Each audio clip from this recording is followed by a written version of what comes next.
welcome to the Rugby Bits podcast and hello Six Nations. It is Sixmas. We are in the first week of the Six Nations and we're going to be previewing that, focusing mostly on the Six Nations today, looking at the different teams, their hopes and dreams, as Shaun has put it, and then look forward to the first weekend of fixtures. I'm with Shaun today. The others, including Cooks, are on the bench attending. It looks like Cooks is attending a wedding. I don't know if it's his own. But Shaun, I'm Yo. with you. I'm with great. I shouldn't have said that. Shaun, I'm with great company, though, to do some Six Nations previews. How are you doing? Yeah, I'm really good, thank you. We made it work this week. It was looking like we weren't going to be able to push a pod out. It's late, but Six Nations is here, and I'm pretty excited.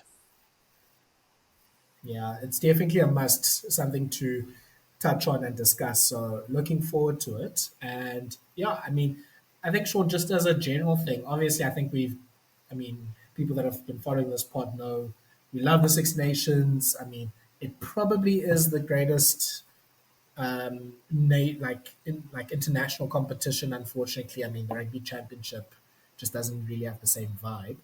Um, but this year's one's quite interesting. I mean, obviously we'll talk about the different stories, but yes, I think there are two clear favorites. But I think there's a lot of little questions and uncertainties about all the teams. Yeah, it's quite a good one. Obviously, Ireland and France are front runners. I don't know who's favorites. Probably Ireland, but I really do think like England and Scotland are going to mess it up for someone. Maybe both of them are going to mess it up for someone, and it's going to be wild. But interesting to note that no team has won the Six Nations or any of the other nations competitions 3 times in a row. Yeah. Yeah, I mean, obviously Ireland are going for that three-peat this year. I think it's just difficult to do it, especially with that home and away imbalance. Like, I think Ireland this year have three at home, but France is France and England are at home, so that's probably good for Ireland. But obviously, we'll talk about the different sides and how we go about it now. Yeah, the one other thing just before we get started, Sean, it is a bit. I think someone, I don't know if this is we put this under that meme of utter woke nonsense, but starting the Six Nations at the end of January is an abomination. Yeah, we've had it. I'm sure we've had it before, but it's been first week Feb. I definitely remember it like starting on the 2nd of Feb in the past. I mean, I know it starts on the 31st, so it's pretty close to February, but it's crazy. Yeah, I guess it's because the Saturday and Sunday are um, the first and the second. But yeah, it doesn't feel right to say that the Six Nations is starting on And those it's weird not days. having a Sunday game. Yeah, it. I mean, I guess we They can could talk have about had it it on quickly. the first and the second, and we wouldn't be having this conversation. But they Yeah. decided to mess with the vibes. So I think one of the big news or a rumor coming out is that the Six Nations, at least in the UK, will be coming out on pay TV. And there's obviously a lot of questions about if that's going to be a good thing, if that means like people won't be able to watch. I mean, I think, Sean, we know from South African experience, it is so valuable having your rugby or any sport on your free to air broadcasting. Obviously, it means that you access a lot more people. And yeah, like we have an unfortunate situation where most of the games aren't really on our sort of free to air broadcasting. So I know there's been a lot of questions about like what the future of the Six Nations is, but it looks like from that deal, one of the terms of that deal, possibly with TNT, is that all the games will be on Saturday, which is quite interesting. What do you think of that? Oh, that's interesting. Yeah, it sucks, but I think it. I think it will affect. I don't think. I saw someone mentioned that it would affect Scotland and Ireland, or Wales and Ireland worse, just for their viewers and their fans and whatever.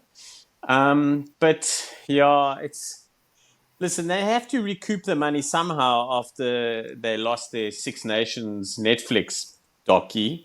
So Oh, they're going to have to figure out what to do to get money. They're like, you almost feel, and we were there for a long time, and I know Australia have been there. I'm not so sure about New Zealand, but you almost feel like they're like England definitely, Wales we know are, Scotland not sure, Ireland not so sure, but you almost feel like they're on the brink of like the shit hitting the fan if they don't get like a whack of money.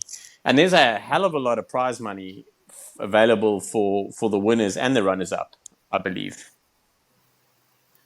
yeah. I mean, yeah. Obviously, that will be a depressing turn of this conversation. We talk about rugby's finances, but yeah, I think obviously we've seen with like some of the ideas of having that the Nations Championship, which should launch next year, having the final in Qatar and those sort of things. That everyone's looking for money for the game and all sorts of places. So if it means now, like you said, Sean, that moving it to pay TV and all that sort of stuff, whatever can make the game sustainable, that's obviously a big argument for making these changes. So we'll have to Mm. see. But I think on to much happier things on the pitch. Sean, do you want to do this? I mean, we can do this a few ways. We can do it on, we can go through last year's table and discuss teams like that, or we can go alphabetically. How do you want to go about this? Shoot, whatever you have set up. I have nothing What's the set up. uh then let's go alphabetically. Okay, so it's A, B, C. So we start with E for England. Had to figure that out very quickly. So England, obviously, last year they finished fourth in the Six Nations. Had a yeah, I think you can separate it into two halves. That first half was very shaky. They had a so-so win against Italy. They just beat obviously a Wales team that won the wooden spoon, and they lost their annual match to Scotland.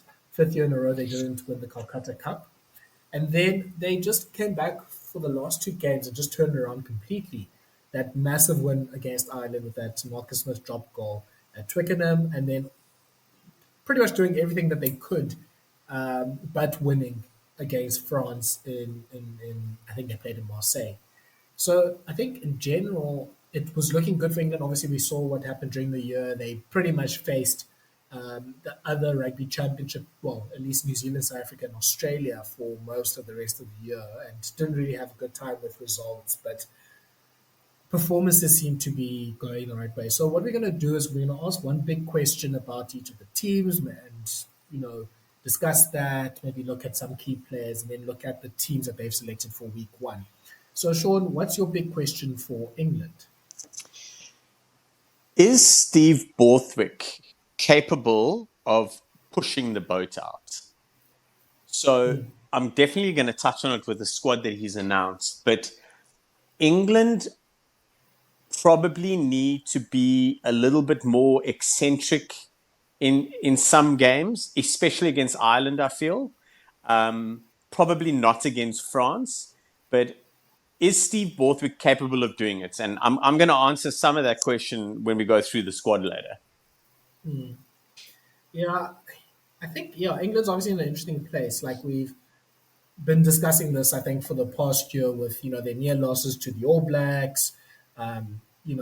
How their November went when they hosted New Zealand, South Africa, and Australia, and they lost pretty much. Well, they lost all those games against those three teams, which obviously isn't good. But the majority of those games, I think, except for the South Africa game, they were all within 7 points, and they all probably should have won, or at least could have won those games. Even the South Africa game, after 60, 65 minutes, they were well within the game and they could have pushed the boat out and win. So I think for me, Sean, and that it kind of links to my question, which is what is Borthwick going to do about the bench?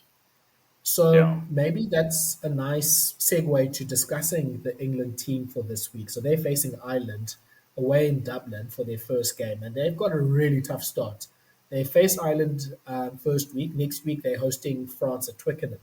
Last time they played France at Twickenham, they conceded 50 points. So obviously, they want to be much better than they were then. And I think if I mean, usually you start the starting team, but I'll start the bench here. It's I think in some ways it's a the bench has a lot of nice potential. I think there's a lot of good young players and potential impact players there. It just doesn't really have much in terms of experience. So I think the likes of Theo Dan, Finn Baxter, Ollie Chesham, Cunningham Sarr, Tom Willis, Finn Smith, they all can change a game. They all have the potential, at least in the Premiership, to really impact the game with ball in hand or in defence or in the ruck or whatever the case is. It's just not really stacked with experience. So it might be sort of, they have to learn on the job here. Like I thought Borthwick would have chosen a George Ford or an Elliot Daly to be on the bench with these players, but he's gone quite young. So perhaps that could be because I think England's biggest problem was that they lost games in the last 20 minutes in most of the games that they faced against, the top four teams in the world. Sean, do you think this Yeah. bench kind of solved that? So no, I agree with you on Daly, especially going 6-2, especially because you want Marcus Smith to go all the way. Like in a perfect world, you want Marcus Smith to be playing 80 minutes. They've got the opportunity to put Henry Slater 10 in an emergency, plus Daly can play 10. But I mean, I think they've got those options. Finn Smith is a 10, and then you move Marcus Smith to 15. I don't see Finn Smith really playing anywhere else. So that's the issue. With regards to the bench, I would have been a little bit more exciting with the bench. So I think Theo Dan is a little one dimensional, but he does have a great running game.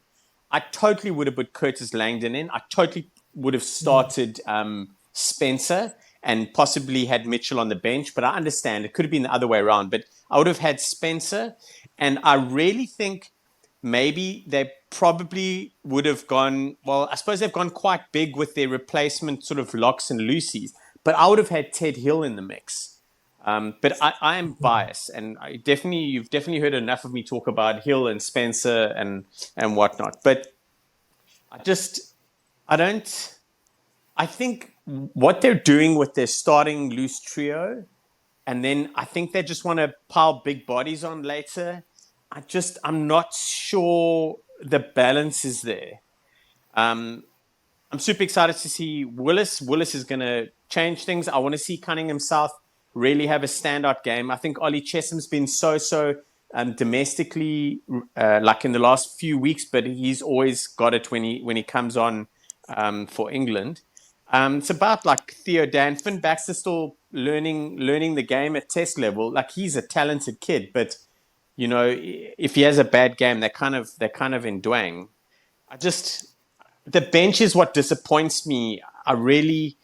I thought that they would just really have some big guys. Ted Hill's like big. He's quite mobile. You can have him easily in the mix, but they're obviously then missing out on a five, which the lineout is already going to be an issue. Yeah, so speaking of their starting team, so they've picked for this weekend, they have a double curry, a famous order, I think, in England probably, but they have Tom and Ben Curry on the flanks and Ben Earl at eight. And yeah, it's interesting what they're playing out there because I guess what they're trying to do is have three people that can be mobile, can slow down the ball for Ireland, because obviously Ireland's attack is all about speedy ruck ball, retaining possession, going through phases, and breaking you down that way. So I can kind of understand it there, but I feel like they missed an opportunity to really target Ireland's lineout, which hasn't been great for close to 2 seasons now. And when you're looking at their lineout options, it's basically Toja. I mean, Martin, I think, jumps, but he's a bigger lock. He's like, I think it's one of those locks I've played in the forwards. There's the one heavier lock, you're like, ugh, I don't really want to lift this guy if I can help it. So he's really used for like two ball and just going straight up and straight down as soon as possible.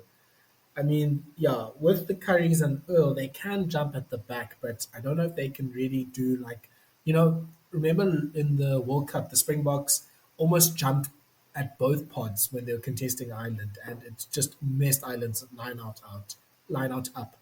And I don't think Yeah. England can do this.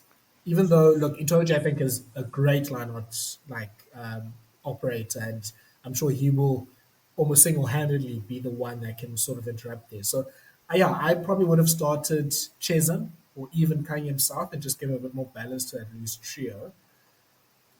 Yeah, I think England, and another point that I saw is that England are short of ball carriers. I mean, in the forwards, it's not really. I mean, I think they're still struggling to find an eight, a real traditional Test eight. And Tom Willis could sort of solve a lot of those problems. But in our starting team, people that can sort of carry it up in the guts, I guess it's Genge. The others are probably maybe Martin as well. The others probably do their best work a bit more on the outside. Like Oz, Mm. a fantastic ball carrier, but you want him linking with your centers or in the trams. I think Itoje's not too bad up front, but you want him also loose. Cowan Dickey, I think, also does his best work on the outside. So when you're looking for those people that can go for a ball, get you over the advantage line, I think it's going to fall a lot on Game. Just going to probably fall a lot on, um, Ollie Lawrence maybe running some hard lines in the midfield. I mean, I think we've talked about this with Freddie Stewart. I think he's someone that I think England should use when they have the ball in first phase and just he's a big body. He's a tough carrier. Just use him to get you over the advantage line and get him in the game like that. So it is going to be interesting how England are going to play. But I think it's going to. This team looks like it's going to be a fast team. It looks like it's going to be speeding off when they do their rush defense, and maybe in attack. This is sort of interpreting that they will try to keep ball in hand when they have the ball and really attack England. I mean, attack Ireland with ball in hand. Yeah, I love the Curry Earl option. I think it's really thrown a spanner. Whether it works or not's the big one. And I think you've touched on it, and I think you've highlighted it well. It's not about that primary. It's about what happens in the second and third spaces in the game, like when they turn it over, how they're going to run it, what they're going to do, how they're going to set platforms, and those are very very valid points. Um, Lineouts are a problem. The tight carries are a problem. The thing is Itoje is good. Count Dickey's good. Ellis Genge to a certain extent. But Martin, both the Currys and Ben Earl over the ball are phenomenal. So are Mm, England going to, like, is that attacking lineout a viable option? Because we've seen the defensive lineout 5 meters out has become a target space for the defending sides where they actually do jump more often than not, like in the last couple of years. Or are they going to just take the points? Taking the points is probably why they've got Finn Smith there for late in the game. Maybe that's their plan, and that would upset me when you look at their backline. Like it'll be upsetting but Marcus Smith's not he's a loose player. Like if England get ball, turnover ball, or just quick ball, and they convert from defense to attack, and they can bring the Currys and Earl in with Marcus Smith and Mitchell kind of directing things. They could be deadly, but it's what happens later down the line that I'm most interested in seeing. It's risky. Borthwick's pushed the boat out with naming the forwards the way he did, and a little bit with Murley. Um, because I think he could have been a little bit more conservative. I think Murley's deserved this. I was watching him this last weekend, and I honestly, not last weekend, maybe it was the weekend before, just before he was selected in the squad. And I was watching him, and I was thinking, you know what, he's in the form, and he looks like he can maybe play a bit of Test rugby, but I didn't think he was going to get a look in, and there he comes in to start. But I'm very interested to see what happens in the forwards and what the plan is. Like, what is your game plan when you have the ball, when you are 3-4 phases in? How are we going to manage that? Like, is their whole point going to be kick for the corners and then just send up that loose trio and a whole bunch of other guys and just just smother them and turn the ball over or win a penalty, because Stewart is in the back to defend those kicks and be there to do that stuff. Freeman's great. Yeah, I'm just unsure as to what the plan is. And you've highlighted some really good points about their carries and their lineout specifically.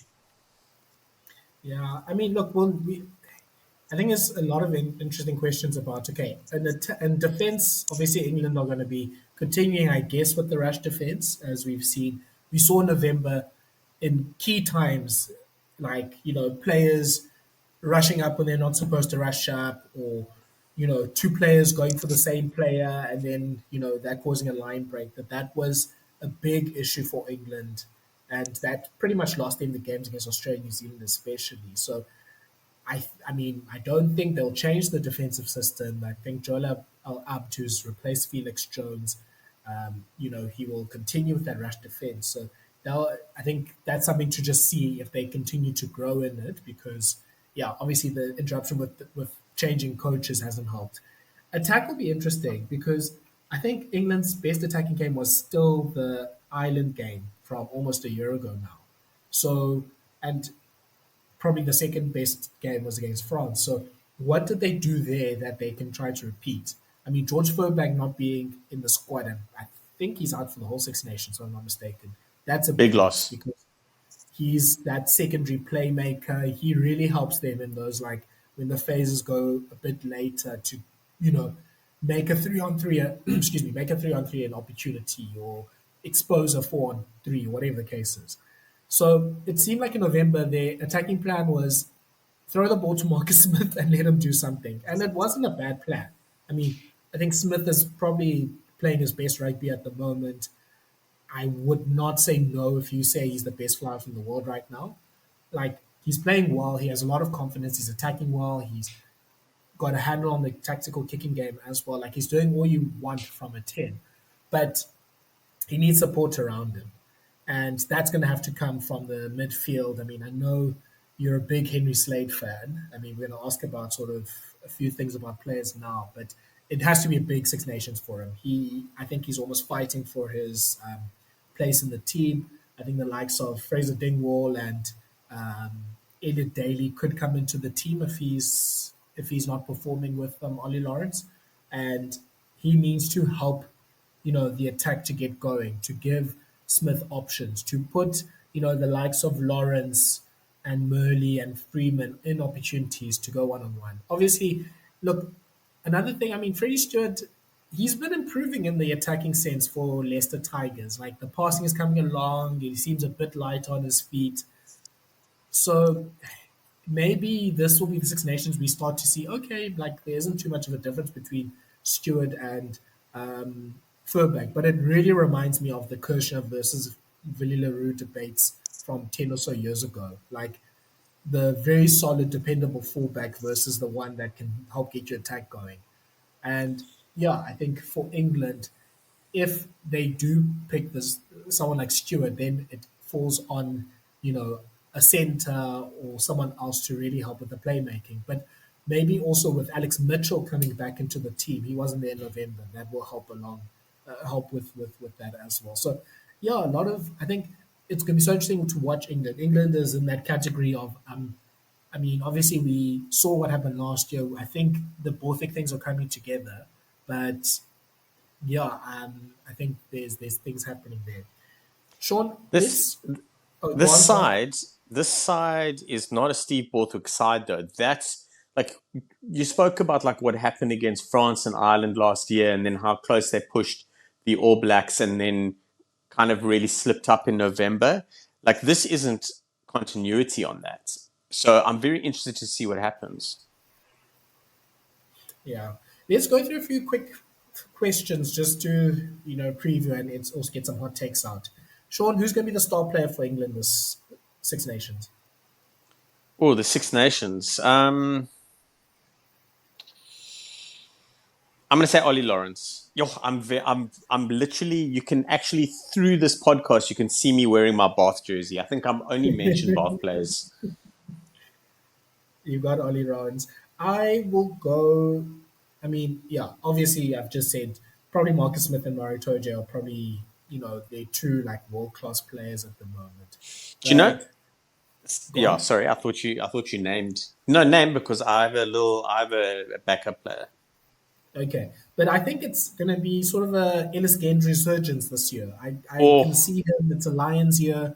I don't think he's played for the Lions. I think he missed out on selection in 2021. So I think Genge will, and I mean, obviously he's playing Port. Well, he doesn't scrum against Porter, but he's playing Porter today. I mean, on Saturday, and that's almost going to be a one-on-one match for the number one jersey for the Lions. I think Genge is. I think he could have a bit of a start turn, and you know, get a scrumming. I think his scrumming is slowly but surely getting better. Not necessarily, best in the world, but it's getting better, and just be that absolute impact player that he is around the field. that's such a good call. I love it. I was going to say, I, this could be Tommy Freeman's Six Nations. Um, he's building. I know we're chatting about like the rush defense and I think Freeman and Murley together. I know it's very traditional talking about the rush defense and the wingers specifically because England do it with a couple of other players and most other sides do as well. But Freeman, I like him and he's going to be in the mix. He's my second choice. Okay, and then player that will break into the starting team. I'll start. I think, yeah, I kind of talked about it earlier, but I think Tom Willis becomes the England eight by the end of the Six Nations, and Ben Earl becomes probably, one of the best impact players outside of Kwagga Smith in World Rugby. Yeah, that's a great shot. I just want to say Curtis Langdon, but the problem is I don't see him playing. That's the issue I have with Borthwick. I think Curtis Langdon, if he gets a game from the second game from round two, I think he stays in that side. So Langdon would be my choice, but it is such a hail mary. Yeah, I think you'll have to obviously beat out the likes of either Dan or Cowan Dickey, but let's see. Hopefully, something happens there. And then a fraud watch nomination. I'm gonna probably upset you, Sean. Henry Slade. Oof, it's not looking good for you, bruv. I hope I'm wrong, but I think this could be the end of his international career if things don't go well here. Yeah, that's an interesting one. I hear you on Slade. He's been a little bit iffy. Um, my fraud watch is going to go to Theo Dan. Oh, So it's any between particular him and reason Harry why, or just Randall. It's between him and Harry Randall. yeah? I mean, I think I Randall. honestly think both of them could be replaced, and England would be the same or better. Mm, So yeah, yeah. Look, I think that bench. I think we talked about it even last year. I think England has a 15 that can compete against any team in the world. I don't think they have a 23 or 26, eight players that can compete. And that's where, the likes of Dan and Baxter and Randall, they have to stand up now and really have to establish themselves. Like, they're still obviously young and inexperienced, but they have to really get going now. yeah, Then, last thing, pressure for the coach. What is sort of the pressure meet on Steve Borthwick out of 10? Is he 10 out of 10, like the seat is too hot, or 1 out of 10, he can go, you can go to Ibiza for the Six Nations and you'll be fine. I think it's a 7 out of 10, like 7.5.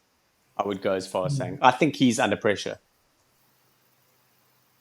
Yeah, it does feel like maybe I'd say six, but yeah, it does feel like especially with those first two games, geez, Sean, like it's the toughest start for England. I mean, that's still after they have pretty much, except for Japan, have played all the rugby championship teams, had a tour to New Zealand, played South Africa and Australia at home. Obviously, they've lost, I think, one, two, yeah, about five out of the last seven, and now they're playing Ireland and France.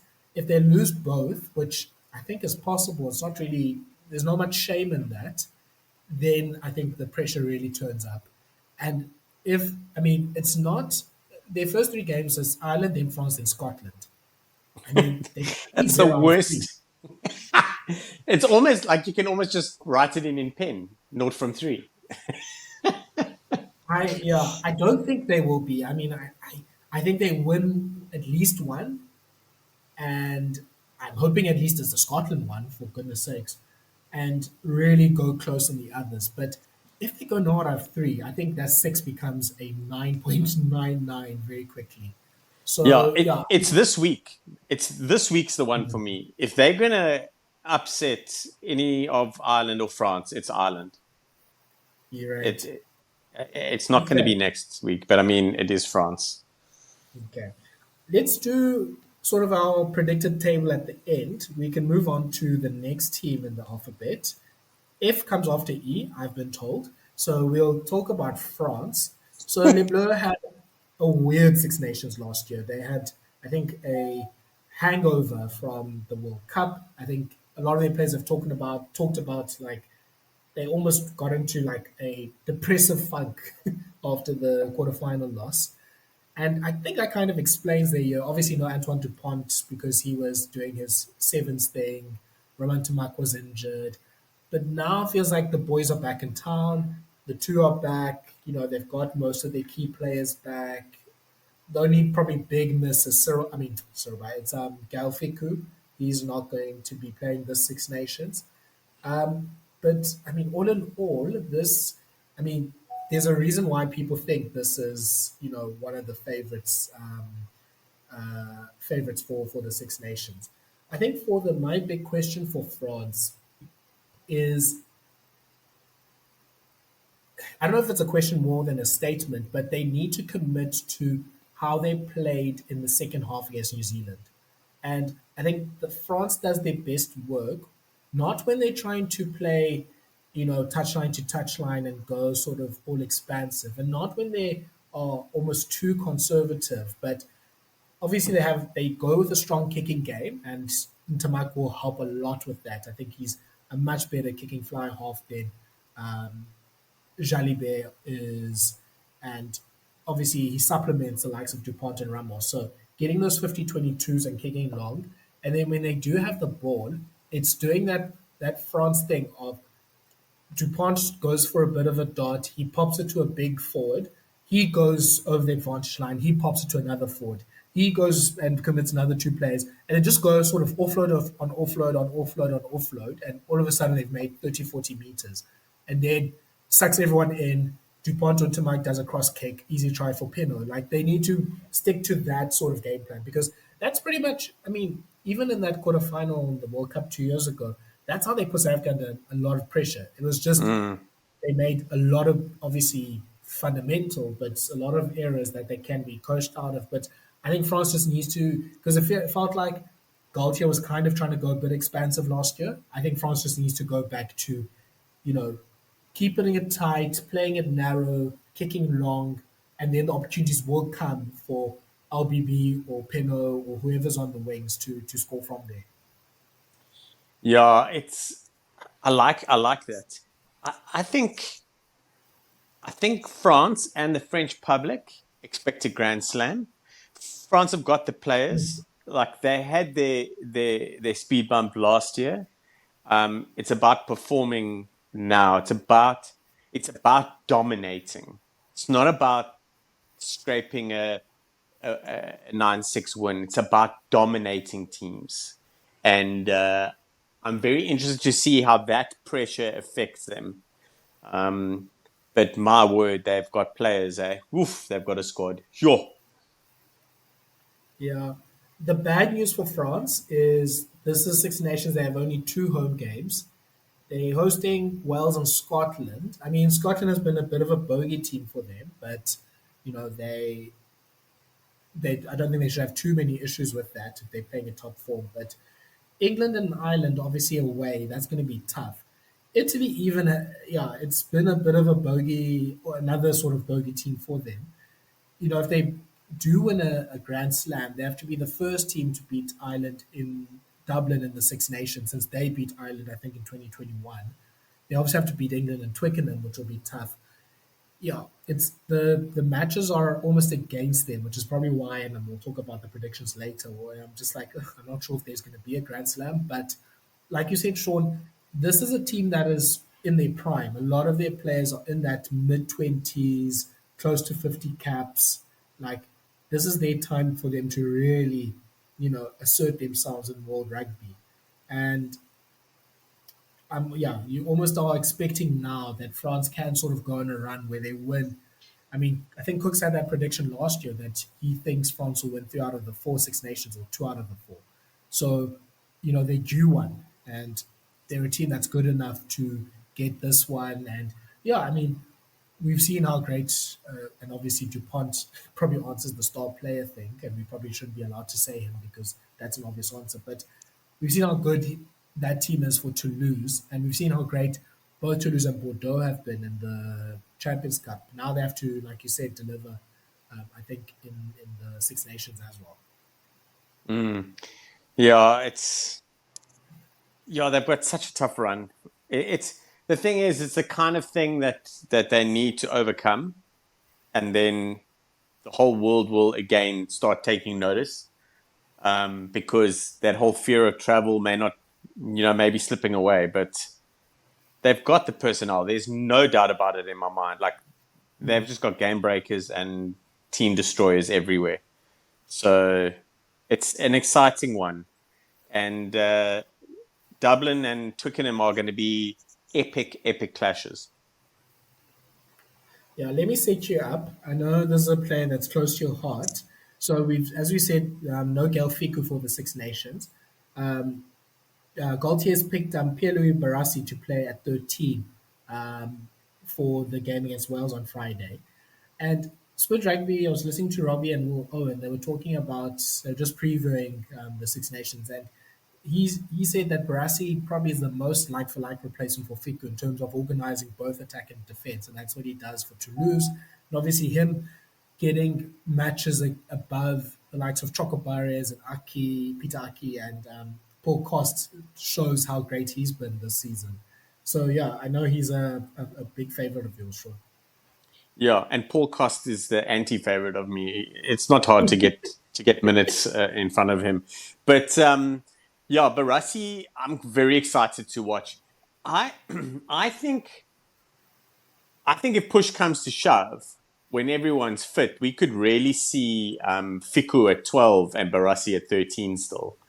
Mofana's been he's actually been quietly decent. I'm not convinced he's a 12, which is weird because that's kind of really where everything happens for him. But he's sometimes he just doesn't. He isn't there. The thing is about him. The one of his star qualities is the thing that I love in players is he does so much other work as well. So maybe I'm being a bit harsh, but yeah, Barassi's exciting. And that midfield, you look at that midfield and it doesn't strike fear in your heart, but what's great about that midfield is what you've highlighted about like just organizing and working off the absolute crazy around them. You can't have a team with just a whole bunch of psychos in it. Like there's no balance there. So, to have DuPont, Ntamak, Ramos, Bilbari, and Atsogbe there, like, there's got to be some guys to just really DDA it. Some guys just got to straighten the line. Some guys have just really have to settle things down. And they're going to be exciting. And they've both got a turn of pace on them if need be. But yeah, Barassi is going to be fun to watch, and I'm pretty stoked for him. Yeah. Yeah, I think it's a good point that you make, sure like someone needs to be the person that puts people through these gaps because there are so many ballers in that team. Like, yeah, I mean, like you said, 9 to 15 and probably a lot of the forwards as well. They're going to be absolutely fantastic. Yeah, I mean, forwards, the only thing is no Thibaut Flamand for this week. So Alexander Ruma plays at lock. I don't think it makes, I mean, it's possibly an issue for the scrum. Maybe it won't make too much of a difference this weekend against Wales. But yeah, I mean, Ruma's a fantastic, line-out operator. Feels like if you're a French loose forward, you're really good at the line-out, like the opposite problem that England has opposite of the problem that England has. So I don't think it's too much of an issue. And then, yeah, I mean, their bench, it's a youngish bench, apart from Moshant and Bai, who are obviously big experienced campaigners and usually would probably be starting for the team in most cases.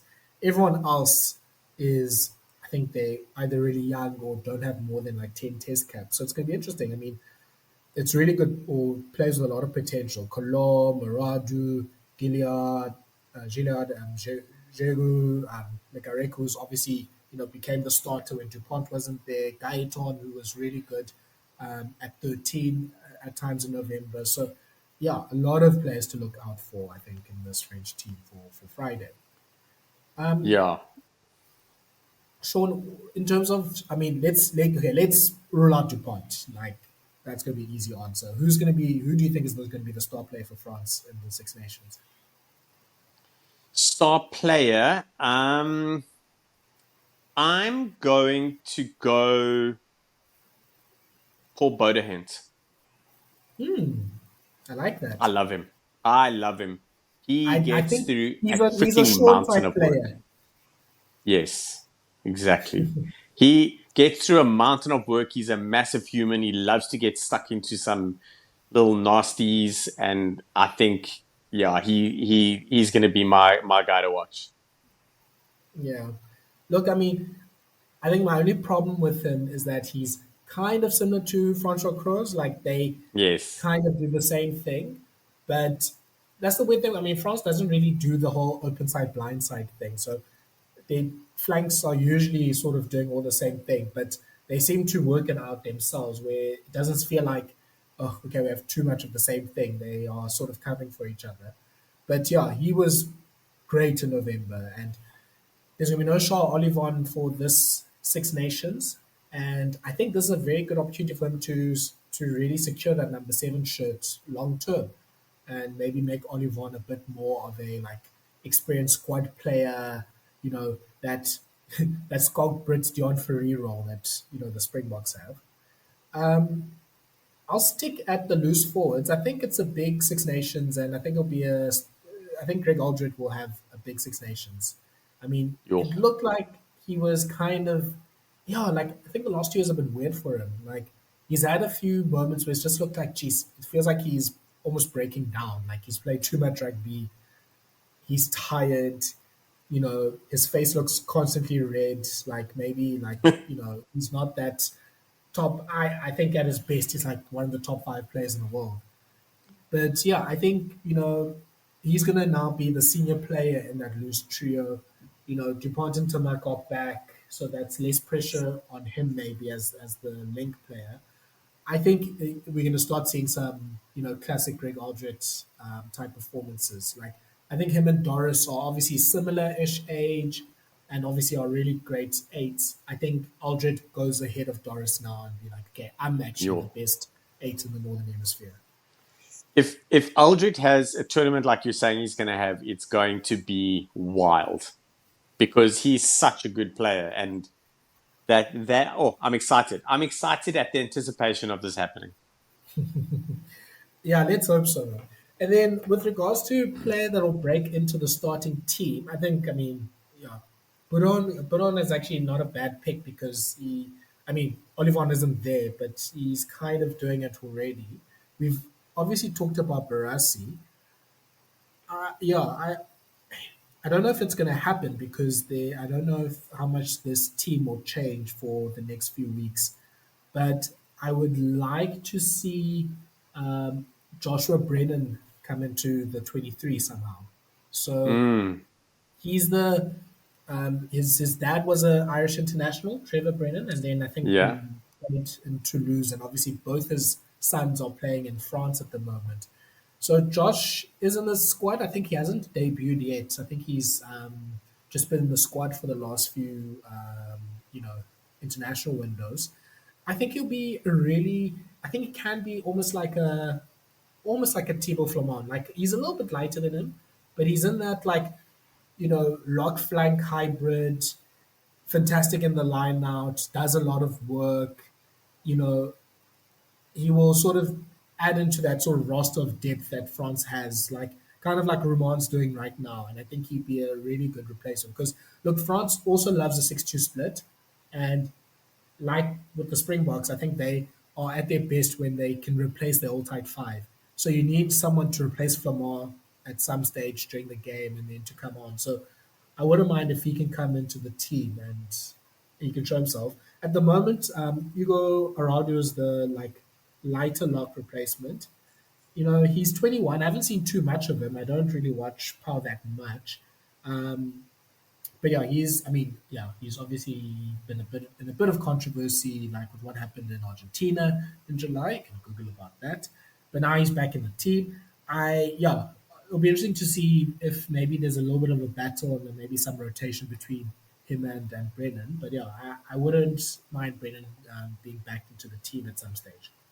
Mm. So, in an alternate universe, I would have gone with Nolan Legaric because I love him. He's incredible. He would probably start for most other teams, but we can't because you know the goat is playing. So my pick for a player that's going to really push it. It's also an absolute wild card, but George Henry Colom. Mm. I am up against Winnie Antonio, who's obviously tried to retire about 35 times, but he's been brought back and he's just an absolute monster. But Colom's, he's big. He does a bit of work. He's been undone a couple times. I just think this is the time for him to shine, and if he comes on and has a pretty solid um, game, he'll get a look in a little later down the line. Yeah, look, look, poor Antonio. I think he's literally tried to retire, multiple times now, and Galtier's just said no. It's not happening. I'm not accepting your resignation here, sir. So there is definitely an opportunity for a tight head to really come through and to take. And I mean, imagine Antonio coming in at 50 minutes in sort of a big game, like a Six Nations game or a World Cup or whatever the case is, and just being that person that can just stand in a scrum. So, Colum, I think, will has an opportunity here. Interestingly enough, Sean, I mean, in the wider squad, Rabah Slimani's been picked. Obviously, he's been Yes. featuring for Leinster. He's actually even older than Antonio, if you can believe that. And he's obviously played pretty well in Ireland. I mean, someone said that it shows all this Leinster bias that even Slimani's being picked playing for Leinster than he was being picked when he's Ah. playing for France. But yeah, I think some one of these younger props. I think even on the other side with Jean Baptiste Gros, like he he has an opportunity to actually almost make like Bayern and Antonio more like impact players, and that would be a scary sort of bench bomb squad, whatever you want to call it, having those two come on because Mm. they're obviously really good scrummers. Look, Colombo always have my respect. He played that All Blacks game where he played pretty much 78 minutes because Tavita Tatafu got an injury early. And he played with Gastro, and he was scrumming next to Mighty Williams. And you know what? All things considered, him not dying in that game is probably a miracle in itself. Or shitting his pants. Look, the poor lock. So Miafu had a lot to deal with there in that game. That's brilliant. So yeah, I don't mind that. Forward watch, we kind of talked about him already, but yeah, that something isn't quite clicking with Yara Mofana. I don't know what it is. It feels like he should be better than he is, like for France, and it's Yes. just not quite happening. And I think we've kind of already talked about it now. Maybe he isn't really a 12, he's more of a 13, which is possible. And I mean, I know they've picked, trying to look for his name quickly, they've picked up Noah Nene, who's playing in the Pro D2, and he's a 12. And I guess maybe the hope is that he's like the Jonathan Dante Vrimi Vakatawa big center that they can sort of develop in the next few years. But yeah, I think for Mofana, you know, the time will run out. And then, like you said, Sean, you can play Fiku at 12. Even Brasi can play at 12. And they've got obviously like a whole sort of like troop of young, exciting 13. So the sooner Mofana can put in a big performance against a big team, like that Ireland England, those Ireland England games are big for him. I think he needs to have good games, if not really good games in those games. The sooner he can do it, the better, because I think slowly but surely he'll be, yesterday's man. Like, remember Cameron Walkie, and we thought he was going to be the next big thing, and he's now sort of pretty much out of the picture. Like, he could fall into that space now. Yeah. The thing about Mofana, I would have him in my match day 23 in a heartbeat because he plays 12, 13, and wing. Like, he Mm, covers so much. I'm sure he's played 10 for Bordeaux. He must have played 10 because that's just the way the French are. But having a look at the squad and everything, it's really hard not to pick him. It's almost like you have to pick him by default, which is a shitty way to pick someone when we're talking about something like this. But yeah, there's really no one else that looks like under pressure. Really, I really can't see anyone. Like, I'm just going to go Anton Dupont. That guy's got to just do everything. So if he doesn't do everything, he's going to be an average nine, and that'll be a fail for him. So he's got to score all the tries, kick all the points, scrum, do a line out, everything. yeah. Interested to see who's going to win the Antoine Dupont Player of the Tournament award later. I thought for a moment you were saying that Dupont must play at 12. I was like, interesting solution, but okay. He I played think, 13 this year already. yeah, so I was just like, okay, fair enough. I guess we can do that. And then what's the pressure of Imagine LeGarrick at 9, Ntamak at 10, and Dupont at 12. Ramos still at 11, LBB at 11.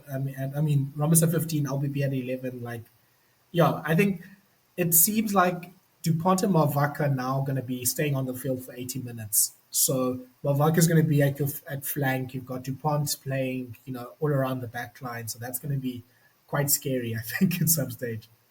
He plays like a numberless position as well. I can't remember what game it was, Mm, but he came on and he was just like he wasn't playing anywhere, but he was playing. He wasn't playing nine. I can't remember who came on. Probably yeah, Legaric, maybe Luku. Um, it could have been for Toulouse actually. I mean, I could be completely wrong, I but think it was the Toulouse game. Yeah, it I was remember this Toulouse. game. My bad. And he wasn't playing 10. He wasn't playing 12. He wasn't playing 15. But he was playing everywhere. He was playing rugby. I think that's what you could say. Yeah. What's the pressure meter on I said Legaric, on Galtier? Um, I don't know. I think maybe a 6.5, 7.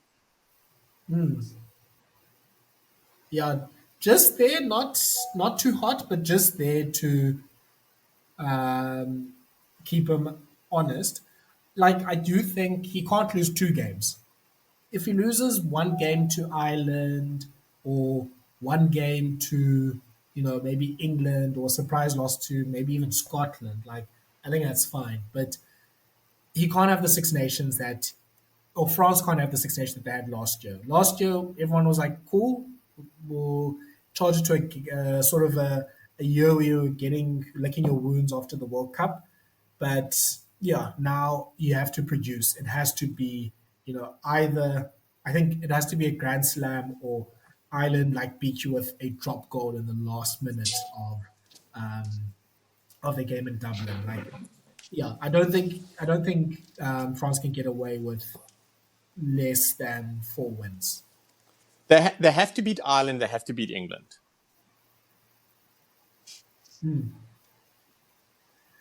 Like they I can't don't they know. can't lose to Italy, but they have to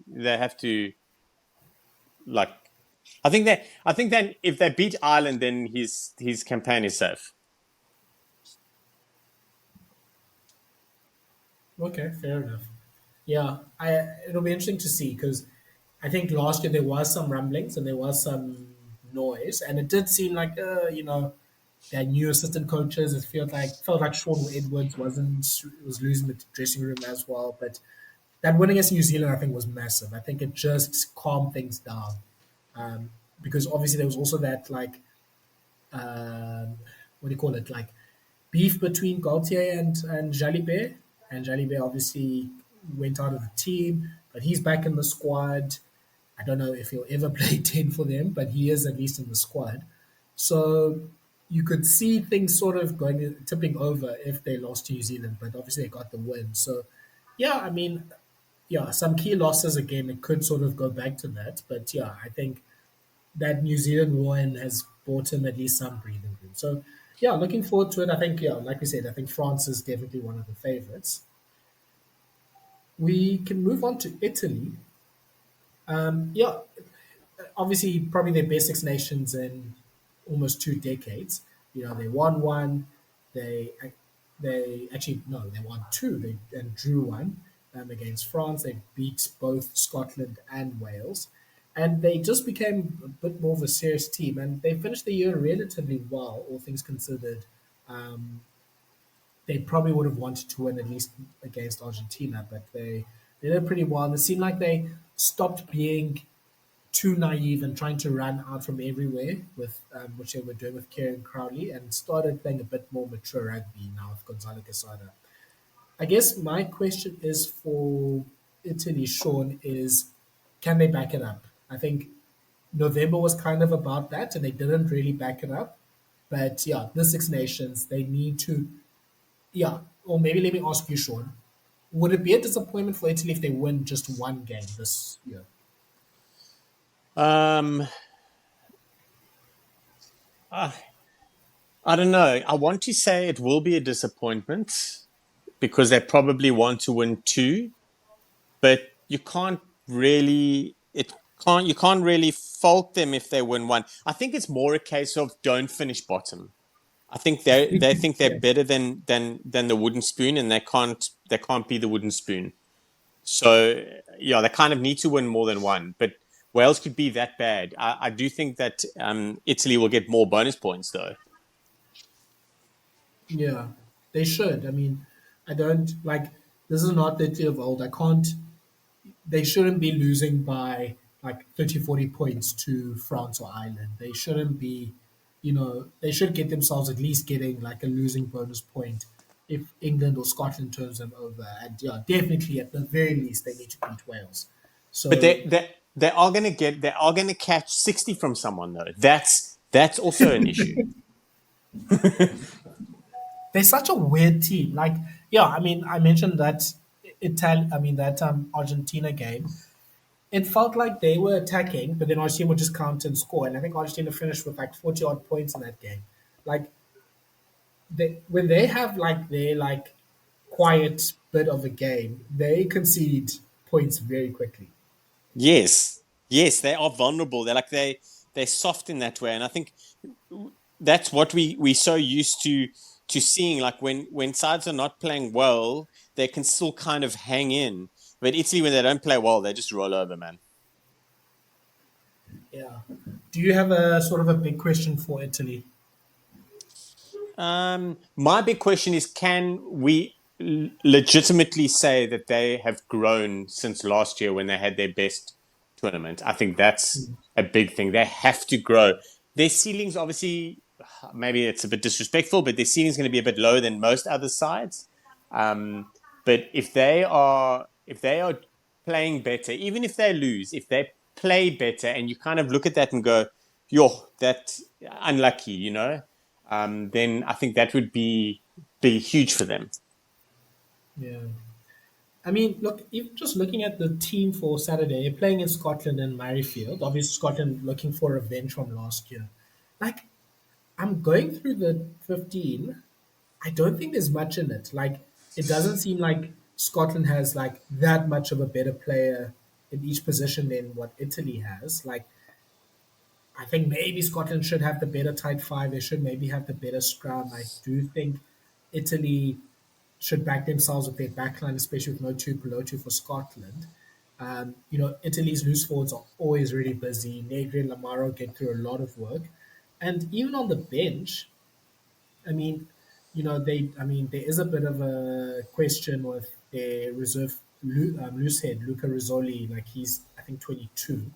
But, apart from that, they've got a nice bench and a bench of players that have played quite a bit of international rugby and a lot of, high level club rugby as well. Like, this is a pretty good 23. Like, they also haven't really had too many injuries. So, I there's in that sort of tier of like if France and Ireland are their own tier, in that England Scotland tier, Italy should be like, look, there's no reason why we can't.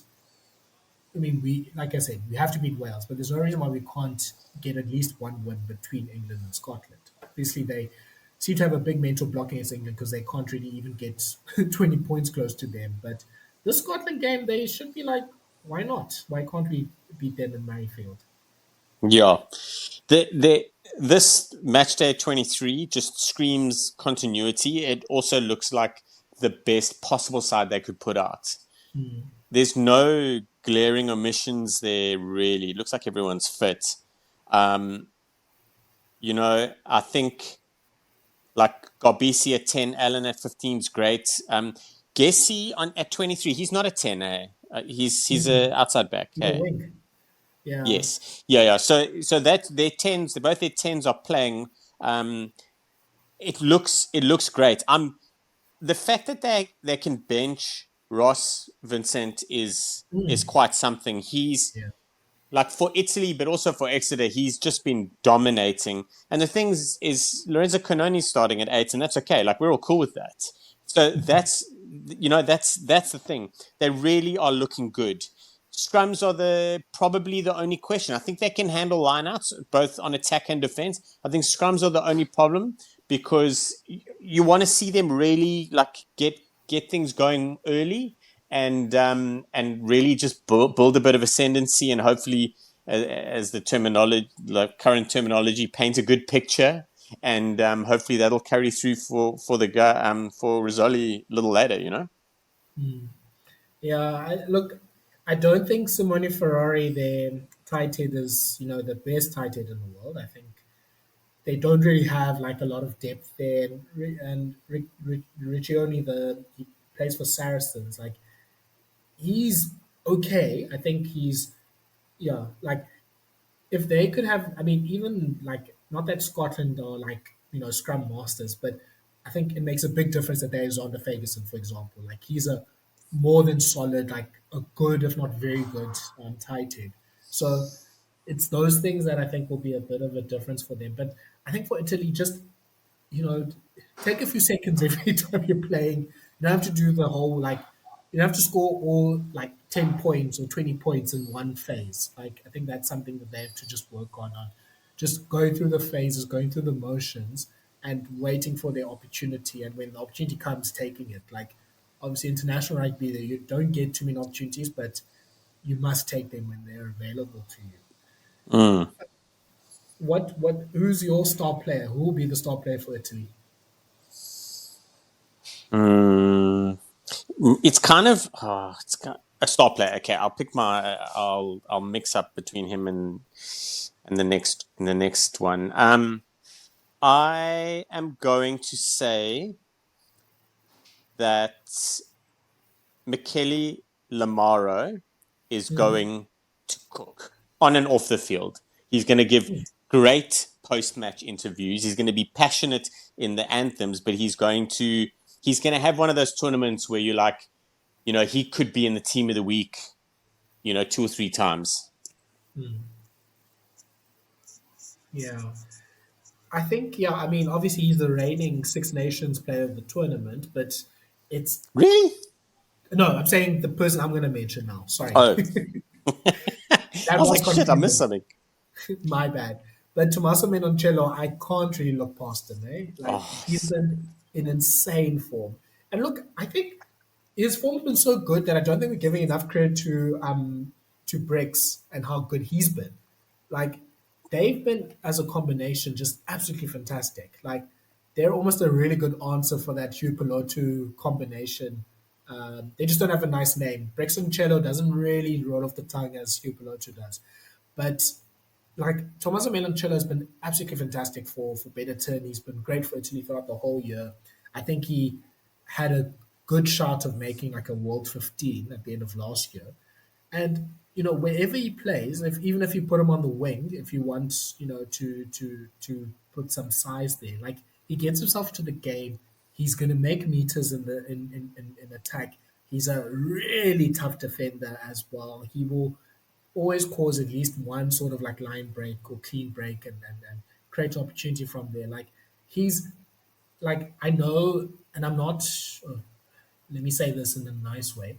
It's not that I think Ange Capuozzo isn't like all that people were saying he is like a year or two ago. I think he's also a really fantastic, like game changing player. But I think Menoncello is the one that we should be really saying is like the stardust player that can really make Italy, knock on the doors of like top eight, top six in the world. Like he's really that good. He's excellent. I'm gonna just give a shout out to Brex. He's Please, please. he's been so good. What's great is that they both get their flowers, and I know Menicello a little bit more, but them two together are great. We need to figure out a cool name. It's just got Brixton something we got to Cello, work on. yeah, I like it. Uh, we'll figure out something. Brexicello Yeah. works for now. Yeah. The player I want to break into the team, like, I don't think it's going to work for him because it feels like there's too much depth at loose forward. Like, even now, they've picked two loose forwards on the bench and he's still not on because, as you said, Vincent is fantastic and him and Kanone are going to have a real good battle for the number eight jersey. And, Manuel Zulani, Zuliani, he really gets through a lot of work himself. Like, he's really, really industrious. And I'm like, okay, but his mates for Benetton, Alessandro Ezekor, like, I really want him to play in the team. I Yes, think he's such yes. an athlete. And, he's got that game breaking ability. And I think he'd be the perfect player to throw on with 20 minutes to go to really cause chaos. But don't think there's really place for him in the team. So I don't know, maybe an injury or something happens that gives him the opportunity. But I don't think you can push out Negri. I think Negri gives them that. You need someone that people want to punch, and Negri is that kind of player, so that's fantastic. Ah, he's a massive guy to punch, eh? Look, I mean, you want. I didn't say you are going to punch him. I say you want to punch him. So that's what him. I think you can say that about Nicolo Canoni as well, like the lock Canoni. Like their locks and their number six usually can get themselves involved.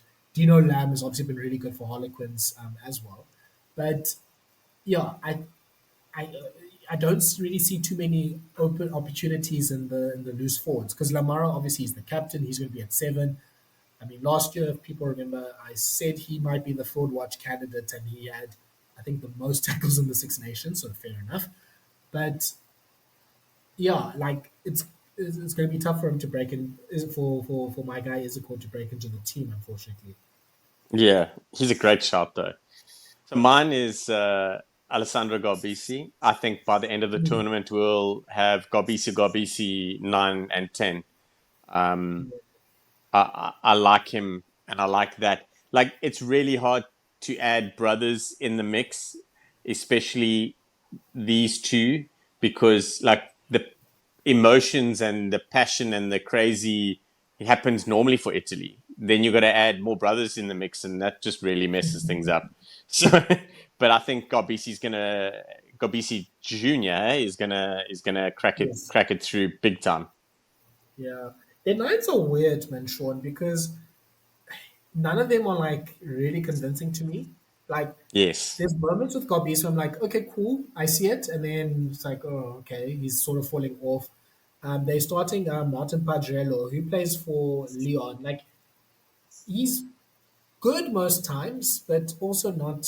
I don't know. Like I don't know if it's maybe the box kicking or the passing and the option taking isn't really great. And then Stefan Varney, I thought maybe this was because of Crowley. I thought he couldn't box kick. Then last year I was like, oh, okay, you can actually box kick a little bit. Like that's not a problem for you. But yeah, it's. I mean, they have such a really talented ten, but a ten that can, I think he does need a bit of help with game management, which is why I think Alan is playing at 15. So it would be great if they could have like a nine that could, almost like a Jaden Hendrickson type of nine to sort of put us out in context, like a sort of a tactical nine that can help with the kicking game, help with the option taking. Maybe isn't the best attacking nine in the world, but because you can, the 10 can do that sort of stuff, but can really help you manage and plot how to get your team to playing in the right areas. So yeah, I'm hoping if it's not Garbisi, one of the nines, I think they need to really stand up because that, I mean, apart from nine, that back line is a really fantastic back line. Garbisi is a really good player. Like we've talked about Brex and Cello. Ioane is a great, powerful winger. Capozzo is obviously fantastic. Tommaso Allen is really, I think, is really good at that fullback position as well. So they don't lack for anything except for probably at nine. Yeah, that's where the opportunity is as well for to break in into that side. Fair enough. Yeah, look, fraud watch nominations. I mean, like I said Lamar last year, so I can't really, he definitely proved me wrong. Yeah, I don't know if it's fraud watch, but yeah, I think one of Simone Ferrari or Marco Reggiani, like, guys, please just be better as tight ends. I need one of you to be just, you know, not fantastic, not, you know, like Furlong or Malherbe levels, but just good. Just sort of stand your ground. Don't yeah, don't give the upper hand to another team just in the scrum or something like that. Like I think it's only 3-9 for me for Italy. That I'm just like, ugh, if they could have someone really good there, that would really that would put this team up a level or two. Mm. Yeah, I'm struggling trying to pick someone. I'm gonna I'm gonna go That's fair. Ange Capuozzo. Oh, come on. I think the thing is he's in decent form for Toulouse when he plays. But I think what so let me explain this, or let me give myself some exits is probably a more accurate way. I think because that backline is so good, maybe he won't shine as much. Is that is that safe? Is that like Yeah, as bland as possible? I'll accept that. I think for him, the fraud watchness is more on just can you please stay injury free for the whole tournament? It just always feels like with Capozzo, every month there is something that keeps him out for a game or two. Like, obviously he's a smaller player, so it's probably more susceptible to happen. But like, he'll get a knock, or maybe a concussion, or maybe has a sore shoulder, whatever the case is. Like, I just wish he could just stay on the field for the whole Six Nations because. Yeah, I think he has the ability to make those magic moments. And I think he's good for one or two match winning moments in a game or like creating of those moments. So now it's just about just stay on the field so we can actually take them. And then Mm, I think with Casada, I think he's pretty low on the pressure meter. Obviously, if Italy loses to Wales and has a wooden spoon, I think we can go back to up to a 7 or 8. But I think to almost start off, he's almost at a 4. Like last year was so good it kind of buys them time until they face Wales, and for those that want to know, they face Wales next week in Rome. Like Italy has to try to get a win from these first two games. If not, maybe they should try to get both of their wins in these first two games. So if they don't beat Wales, I think then the pressure goes up. But I think now we can put it at a nice, you're cooking like it's sort of just simmering. It's just there at like 3 or 4.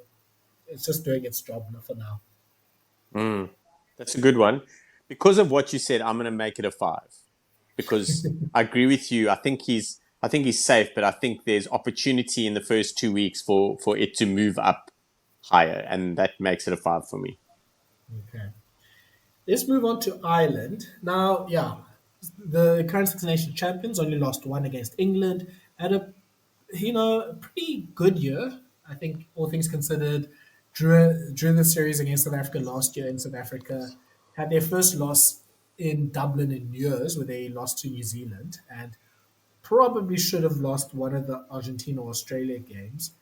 But they're getting the wins going. No Andy Farrell's probably the big change for them. Farrell will be with the Lions. And yeah, pretty much everyone is fit, at least to start off in the Six Nations. Sean, I think for me, the question for Ireland is Simon Easterby going to take? He's the coach. He's usually the defense coach, but he's now the head coach. Will this be sort of Ireland's like we're going to change things up here and not really care about the results here? Like, and unfortunately, their 23 for Saturday does suggest that it won't be that they will still keep playing, their best players and maybe not necessarily. I don't think they need to do the whole like play two teams like the Springboks do, but I do think they need to slowly but surely just blood in some options here and there. And yeah, I was if we did this before the teams were announced, my question would have been, okay, is Easterby going to start doing that and start maybe seeing, what can Prendergast or Izuchuku do as like the reserve loose forward, or maybe playing Prendergast at 10, Sam Prendergast that is, and he's actually playing 10 at least, and just slowly, just surely blooding in those that new level of players. So somewhat he has, I guess you can say, Sam Prendergast is playing at 10. Thomas Clarkson is the reserve tight end, the second choice, or I guess third choice tight end for Leinster. But you still have Kian Healy, you still have Jack Conan, Connor Murray. Um, no real replacement for Van der Fleer. Like this, Andrew Porter seems he's going to still play another 76 minutes. Like you know, Ireland. I do think people are maybe being a bit too dramatic on saying Ireland is like going to fall off a cliff and all that sort of stuff. But the lights are starting to flicker onto the car. Like, Sean, are you the, okay, quick sidebar. When you're driving your car and the petrol light goes on, are you the, I know my car and will drive on for another 2 hours, or do you try to find the quickest petrol station? I push that puppy, man. I'm like, I know exactly how much I've got left, and then I manage accordingly.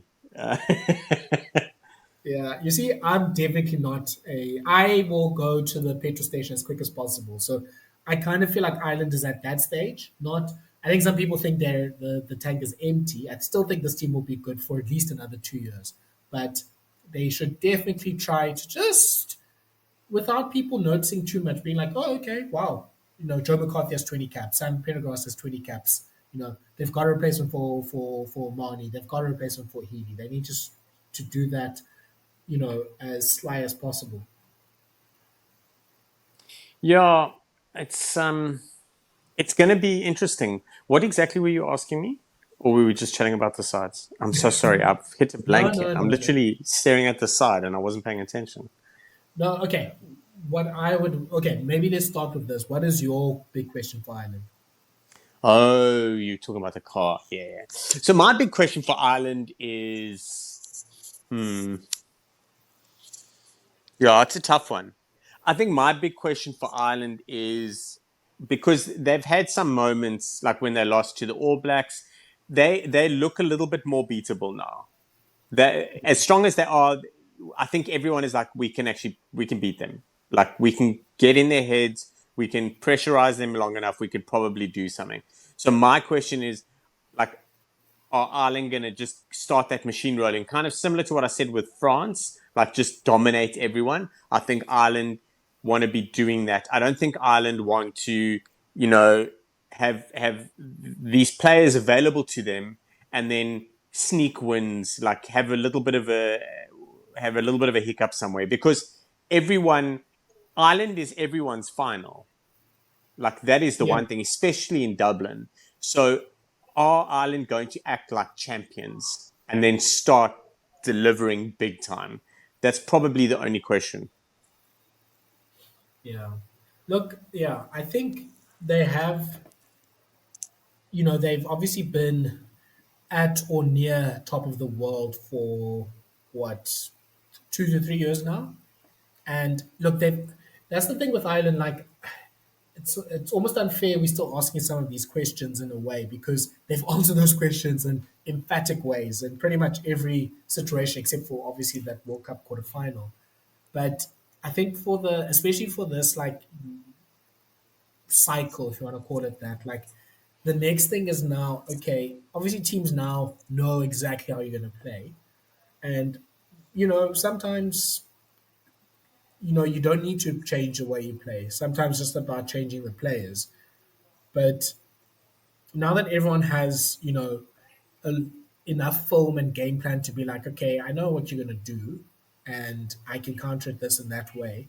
What are you going to sort of do to counteract that? So that's, I think, is where it becomes an interesting sort of thing for Ireland of, okay, maybe it is now with having a bit more of a newer voice, as the head coach, you know, are we going to still be sort of like reliant on getting, front football and quick rucks and all that sort of stuff and going through the phases? Or are we going to be more of a counter-attacking team? I mean, I don't think Ireland's going to do a big change like that, but this is now the opportunity for them to try things out. I think the next, 6 months with the Six Nations and then the summer tour where they, I think, are playing Georgia and Portugal and probably another European team.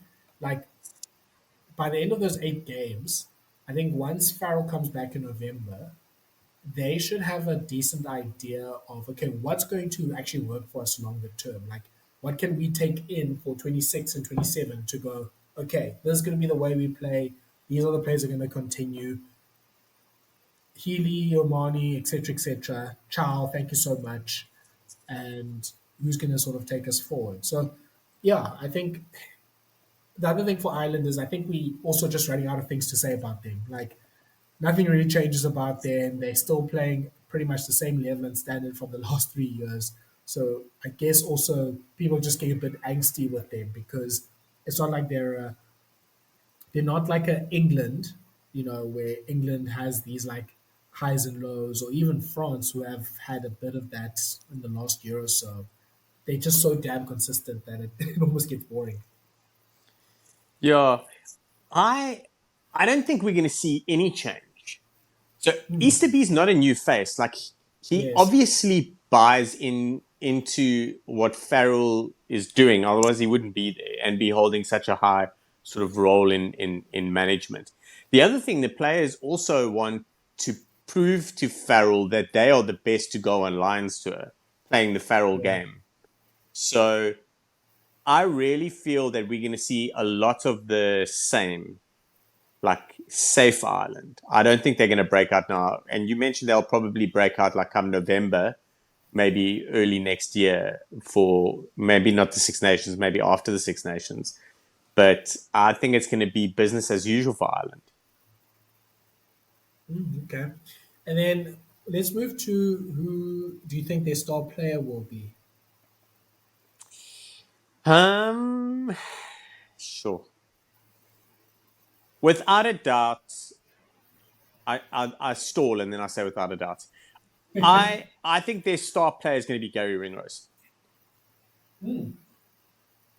Yeah, I know. I've had some things to say about him, but watching him defend recently, watching the tackles he puts in, like every game he puts in a tackle hard enough to leave a player lying on the ground. Like he's got shoulders like boulders, man, and he's super sharp. I think he balances Ireland really, really well.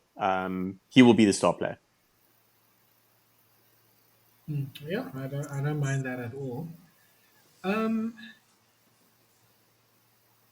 oh, let me be a bit cheeky. Go for I it. think, yeah, I think Sam Prendergast calms Love down this it. debate this year. I think, like, he's just, I mean, I think we have the same thing with Sasha Faber and Gomazulu. Like, a classy 10. Like, it's just very easy, and there's also a way they carry themselves. And yeah, I just think this could almost be kind of like, hopefully not as bad, but this could kind of be like you know, when Sexton started coming up and he sort of really almost forcibly pushed out Ronan O'Gara from the Ireland team. Like, I mean, I think there's definitely still a world for Crowley and Prendergast. Like, I like that Crowley can come on in the last 20 minutes in a game. I think that's a really good insurance policy, and obviously it's much better than what they had before of Sexton and Hope. But I do think I yeah I don't know what you think, Sean, but I do actually think Sam Prendergast is the player that people think he is. Like, he's really good. He's got, he controls the game. He manages the game. He can run. Can point the team to the right direction. I think he's yeah. I mean, there's a lot of copy and paste from what you think about Sexton. Like, he's deceptively fast. Like, he can get himself involved in the physical stuff. His kicking game is really good. His kick pass game is fantastic. Like, not that I think Crowley is a bad player at all. I think he's still the better player, and I won't mind at all if he's the one starting. But I think by the end of the Six Nations, everyone's going to be looking at each other and be like, maybe not now, but by the end of next year, Prendergast, that's his 10 jersey for sure, if not Yeah, now. I find what I think that's definitely cheeky, and it's very interesting. Crowley for me, the irony is Ireland really weren't looking for another. Well, you're always looking for tens, but they kind of found Crowley.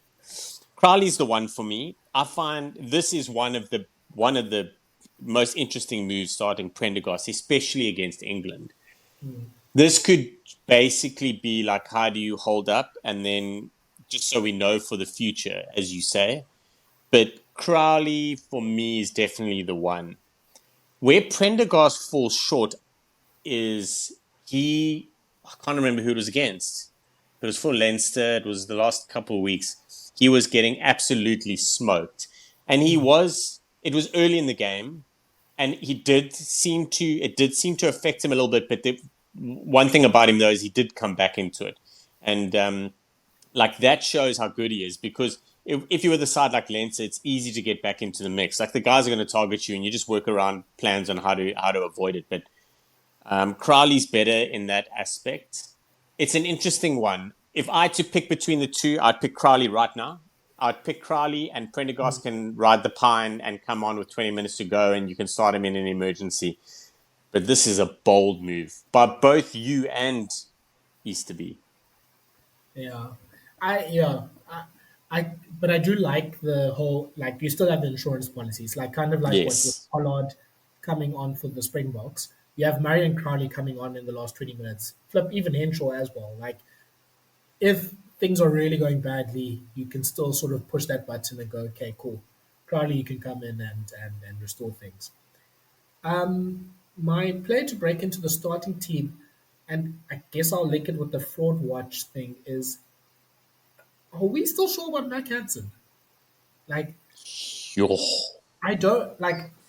Yeah, maybe I've just missed maybe some of the Connacht games too. But I think and obviously he had a long term injury. But I'm starting to be like, I wonder now. Like, can't a Jamie Osborne or yeah, I think Jamie Osborne is my player that I think will be in the 23 for sure by the end of the Six Nations. But can't he sort of come into the team? Like, is Hansen still? I don't know. Maybe it's also because of his changing haircuts. I think he should have still stuck to sort of that big mustache situation that he had. But yeah, I don't know. Like my sort of perceptions or stocks are like on him. I'm starting to sell those stocks quietly. Hmm. People that want them. So I haven't watched him since he's come back. Maybe he's already got an Easterby tattoo. Maybe that's why he starts.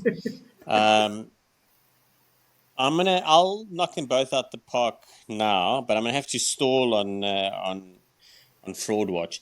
The player that's gonna really like force his way into starting, and it's weird because he is starting, but Ryan Baird, Yeah. he's he's I love him. I absolutely love him. But Hmm. he rides the pine a lot, and they bring him on, and he always delivers. So he's got that great impact about him. I'm really looking forward to seeing him start. He's my guy that is going to. He's my guy that's going to break in. Fraud Watch is a bit Can of a I? weird Sorry. one. Can I just one bed? I think he was going to be like my second choice for this question. Like, I think he's really like he's a good example of like the players you can sort of start blooding. Well, I think he's obviously been starting for a bit, but like really just blood in and have him be a 2030 cap player in the next like year and a half, and that making a big difference to your team. Like knowing okay, bed is there, it's secure. And like you said, he's really good as an impact player, and it'll be great to see him. I don't think he will. Yeah, I don't think he'll be moved out of the starting team for most of the games. I am very much looking forward to seeing him and his impact. And it's interesting what Ireland did with playing. I mean, okay, Joe McCarthy is out, but it did seem like James Ryan was gonna start in any case. So now with Ryan, McCarthy picked up a head knock in training oof, yesterday. yeah, but it did seem like the rumors were he was going to be on the bench anyway. But that, I mean, there's lineout options. I mean, Ireland, I know, has been struggling with the lineout, but like Ryan, Byrne, and Baird are all players that either play lock or can play lock. So now you have a really sort of good options there. And obviously, we know how good Baird is with ball in hand. So I really like that. Him having a good chance to really secure himself into the starting team. Mm. My fraud watch. Oh, this is really hard. So the low hanging fruit would be to pick one of their props. But I Same. will say Andrew Porter has really been cooking lately, and as I said, I haven't really watched much of Connor. So I'm going to go for the opposite winger, James Lowe. I'm going to say not fraud watching that he shouldn't be playing anymore. I think he's going to have a scratchy Six Nations because if we're honest, Ireland rely on him heavily. Yeah. He plays a very, very, very different role. He's got like a sort of multi attack role, multi defense role about him. He's great on defense. He works really hard. He kind of really gets stuck into people's faces, gets the crowd behind him. So, yeah. Oh, after all that, and then I'm putting him on fraud watch. Yeah. So that's it. I have no one else to pick. Yeah, maybe in that category, Bandiaki. I mean, he's 34 now. Like Don't get off this he, podcast. I'm just Don't you saying. very dare. I'm just saying, he's getting a bit old. To be fair, he's probably the one because especially with the form Henshaw's in, that's really not a Yeah, bad shot. I was surprised Henshaw wasn't starting. I probably would have gone Aki Henshaw instead of Yes, um, me too. Aki Ringrose. I love Bandiaki. Like that's why he wasn't even in my conversation. But Yeah, but you're right. Like if we're honest with it, he's probably the one out of all of them that is the most nervous. Um, you know, yeah. especially because Henshaw and what he's been doing lately. But we won't go there anymore. That's the last. That's you, eh? That was Thala, guys. That was Thala. It was him. I'll just very quickly say that it just feels like a player like Aki. I mean, he literally had his best year, what, like last year. So it Aki just feels like a player that will be great, and then we'll just turn around next week. He's just absolutely like it's done. No, he loves England as well. Like he'll love that contest. He's going to be aiming for Slade all day.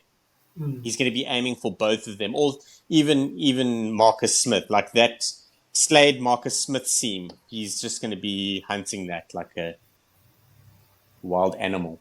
yeah, and then I mean, it's a interim or caretaker coach. So can we even say he's under pressure? Huh. So the only thing that can really come out of this is bad for him. Like he's not going to dominate the Six Nations and then move into the Welsh head coach job. But what Mm, will happen is people will be like, that guy's not a head coach. You know what I mean? yeah, So I think the pressure's on him. yeah. I think you're so right because if he wins the Six Nations, like yeah, it's expected. You know, you had France at home, like etc. etc. But if they lose, like let's say two games, then it's like okay, cool. You know, you're done. So Yeah, it really is a you're not lose head, lose head coach situation. material. Yeah. Okay. Let's. Before we wrap up, are we wrapping up Ireland? There's something I do want to say. Dan Sheehan is back. He somehow recovered, like, he went to go see Sia Khaleesi's doctor and recovered early from an ACL, I think it was. Um, and and he came off the bench for Leinster and eyes on the bench for Ireland. Huge, absolutely huge. Yeah. Um, He who, is who did who did Sia Khaleesi steal his doctor from? What's that guy's name that went to Fiji? Waisaki Naholo. It was, eh? I Mm-hmm. was thinking Marky Mark, but yeah, Wasaki Nalo. That doctor, he's made a name for himself. He's set for life. Yeah. Look, let's go to the next team. I think, yeah, the last two teams will be frustrating for different reasons. I think Scotland is frustrating because we've had this conversation with them for the last. 4 or 5 years now. Like, I'm not going to do the whole big question, is it Scotland's time? Like, I've kind of lost hope in that now. I think my thing for them, Sean, is okay, which of you big senior players, like probably in Lions contention, who's going to stand up here? And who's, you know, I think we all thought, okay, Tupelotu was going to be someone that we can rely on. He's obviously not going to be there.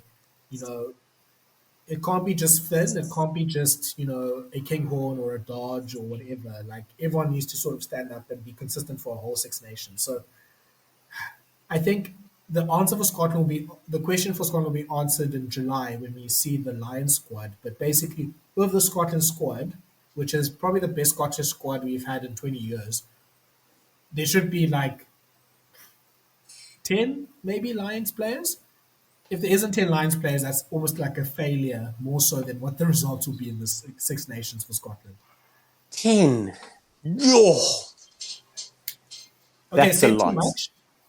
I agree everything with what you said. 10. I that number just hit me. Like, whoa, that's a lot. Okay, well, Yeah, Wales I will have want to like watch. one. I want to watch this weekend. So I Wales don't will have disagree one. with you. I just think Ireland will have like, that's what, huge. 15? 1,000. England will have probably about 10 as well. So that's my sort of quick maths for that. Yeah, it's now used to be like, can Scotland get a player in the squad? Now it's be, can Wales get a player in the squad? Um, yeah, 10. Yo, that would be lovely. Is that would I'm sure someone will let us know. And Thala, if you know off the top of your head, I take my hat off to you. But have Scotland ever had 10 players in a Lions squad? I assume back in the day, Yeah, they were pretty handy. Yeah. yeah, like, but not obviously any time in the last, since I was alive at least. Um, Sean, are you going to be the one that does the whole Can Scotland win it thing? You're welcome to do so. No, they're not going to win the Six Nations. Okay, moving on. Yeah. Look, yeah, there's no real, I mean, this is also a very settled team. Like, there isn't really much secret or surprises that we can have. Like, Towns has been in the job literally now for, I think this is 8th year now. It's the most average capped side name this weekend. And that makes sense. Like, it's pretty settled. It could have, I mean, again, they've had a few like injuries with, Cummings and Tupelotu, um, and, losing out with Ashman at hooker as well. Like, or Ashman actually was on the bench. I mean, with Richardson at hooker, I mean, like, it, not that many injuries. Like, there isn't really too many places to hide for this team. Like, you know, they've got as much as they can sort of hope for in terms of resources for the team. You know, yeah. I just don't also want to, yeah. I almost any podcast that talks about it, and we're kind of doing the same right now. Podcast that talks about could it be Scotland's year? I literally fast forward through it. I'm just like, I'm not going to do this thing again. We've done it for 3 years now. But let's talk about. Let's be more positive. Let's talk about who their star player will be in the Six Nations. Hugh Jones. Mm. Hugh Jones. Everyone's been talking about Tupelotu. Hugh Jones has been in ridiculous form, and we're going to see it now. I don't mind that. Do you like McDowell? I mean, McDowell was probably the break-in player, but do you like McDowell partnering with him at 12? I can't comment on that. I haven't seen enough and paid enough attention, unfortunately. But everything that I've read and seen, everyone's pretty happy with it. Yeah. Look, I mean, so McDowell, he's the one that plays for Glasgow, and Franco Smith has been pretty much rotating McDowell, Jones, and Tupelotu into the team. So, him and Stu Jones should have the combination at the very least. And I He's a think big kid, McDowell, hey? yeah, Yeah, he's he's a big a, guy, yeah. I feel like he's more of a distributor than Tupelotu. I mean, Tupelotu's a fantastic distributor, but I think Sure. he's more on the distribution side than on the crash ball side, if I can put it like that, even though he is quite big. Um, yeah, I don't mind it. I would have liked Hutchinson, but I also, yeah, I don't think Yes. there's a wrong answer here. Like, I think Vidal will be able to also, really. I think, yeah, I don't think he'll be a player that will disappoint you at all doing this. So I don't think, yes, obviously, Tubelo's been special, but I don't think they lose all that much with Stafford McDowell playing at 12. I don't think that will disrupt the backline too much. Yeah. Good call. Yeah, for my player, yeah, I think it's time for people to give Xander Ferguson his flowers. I think he's gonna be the starting tight end for the Lions in July. Oh, I'm sorry. Um, What? yeah, I think Okay, so look through the options. England has Stewart, which not necessarily that No. inspiring, and then it's pretty much the youngsters like Asher Poku Fortru coming through. Ireland has Furlong, which I think he's also sort of the sun is setting on his career. Beelum is not that great. Clarkson's literally their third choice at the moment. And Wales, I mean, Harry Thomas is not too bad, but I don't think he's Lion starting quality. So I think, okay, it sounds like I'm saying it by default, but I do think Ferguson will actually Yeah. play enough that he'll, be sort of the undisputed number three for the Lions. Two questions. Tom O'Toole, is he a tight end? Because I can't remember. And is he Oh, injured? good questions. I So I like him. I like him. remember start of the season, they said they're going to make Tom O'Toole a loose head because they needed basically someone to replace Porter. So he's injured at the moment. I think he got just googling quickly, but he got injured at in December during the in the URC. Oh no, he might be suspended. I see now he has a red card. Um, he's still playing the tight end more than he's playing loose head. So I don't know when this transformation will happen for him. Um, yeah, I mean I think he's a I think he's a nice, when a proper squat, like shorter squat, like Yes. okay, he is in the six match ban, so he'll feature late in the Six Okay. Nations. Yeah, you have to work very hard to move him. I really like him, but sorry, I did intercept your thing. Xander Ferguson. The thing is to be. I don't ever remember him being dominated like recently, and he's always there and thereabouts. So it's not a bad shot. Yeah, I mean, look, yes, I think it'd be easier just to shout their backline. I mean, obviously their backline's fantastic. We know how good, but yeah, we know what we know about the Scottish backline by now. Finn's going to be great.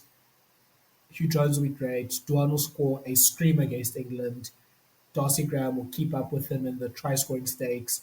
King Warren, I think he's also a player that I think, you know, could really sort of put himself into that like lion sort of like reckoning as well. He's on Um, fire. yeah.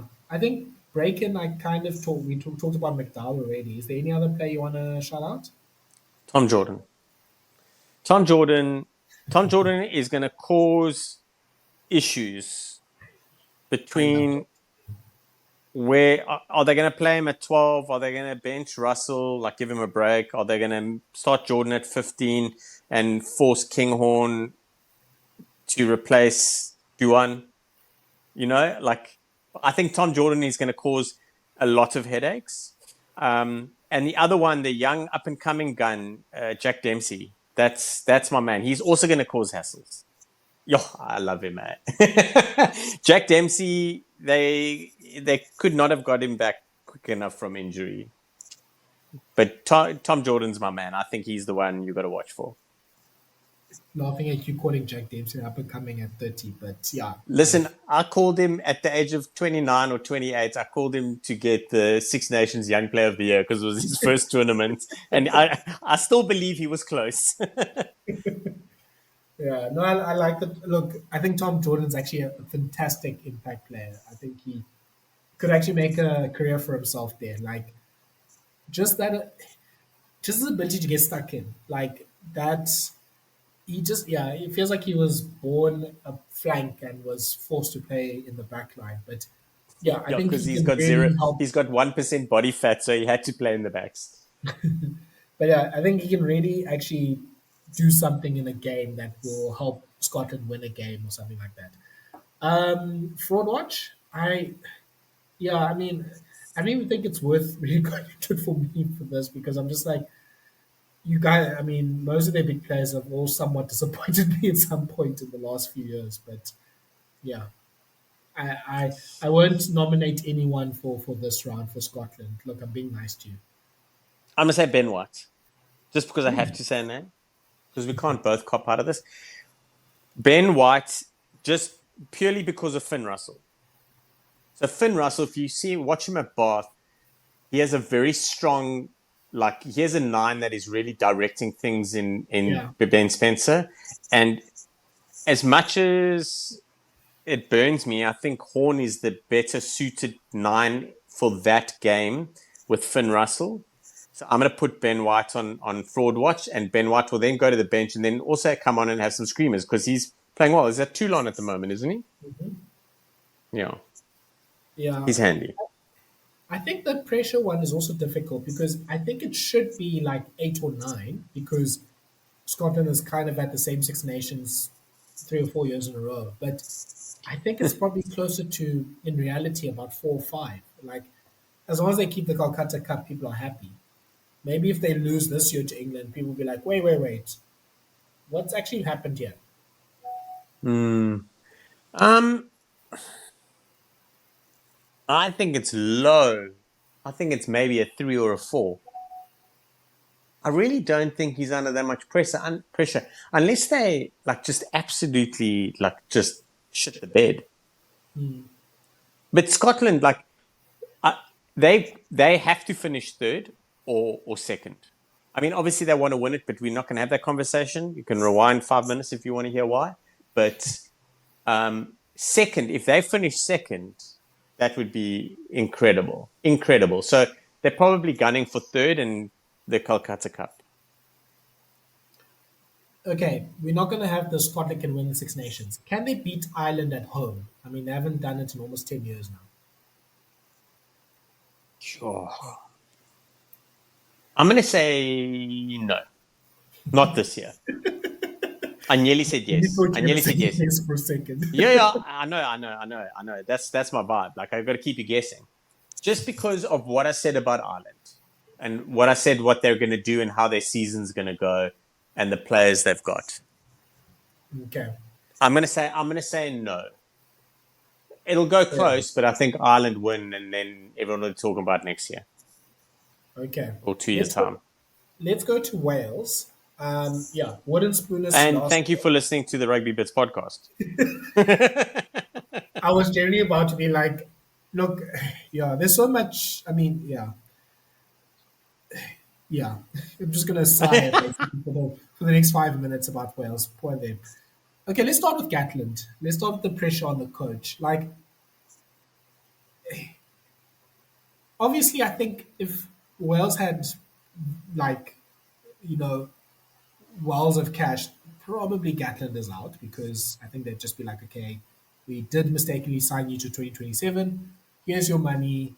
Enjoy Waikato. Have a nice life. But they're kind of stuck with him now. So What an is there incredible pressure piece on of Gatland? business by Gatland. Like Gatland needs to go and tour the world about how to close pressure deals because he did it. Like, I genuinely don't even know if, like, you can say, okay, well, to have another wooden spoon, he's out. He's just No, got, zero point 0.5. Zero point 0.5 is my number. it's insane job security. So Wales are on what, 11 match losing streak at the moment? I mean, they at least beat the Reds last year in their tour of Australia.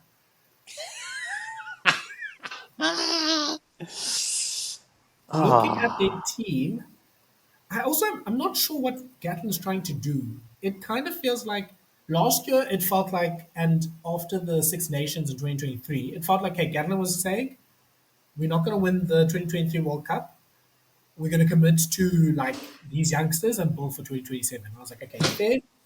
They played the kids. Obviously, they lost everything, but I was like, okay, good. There's some kids coming through. James Botham, Dafford Jenkins had a great Six Nations. Cam Winnett at fullback was really nice. So I was like, okay, something is happening there. Then in November, it felt like he went back to picking some of the senior players.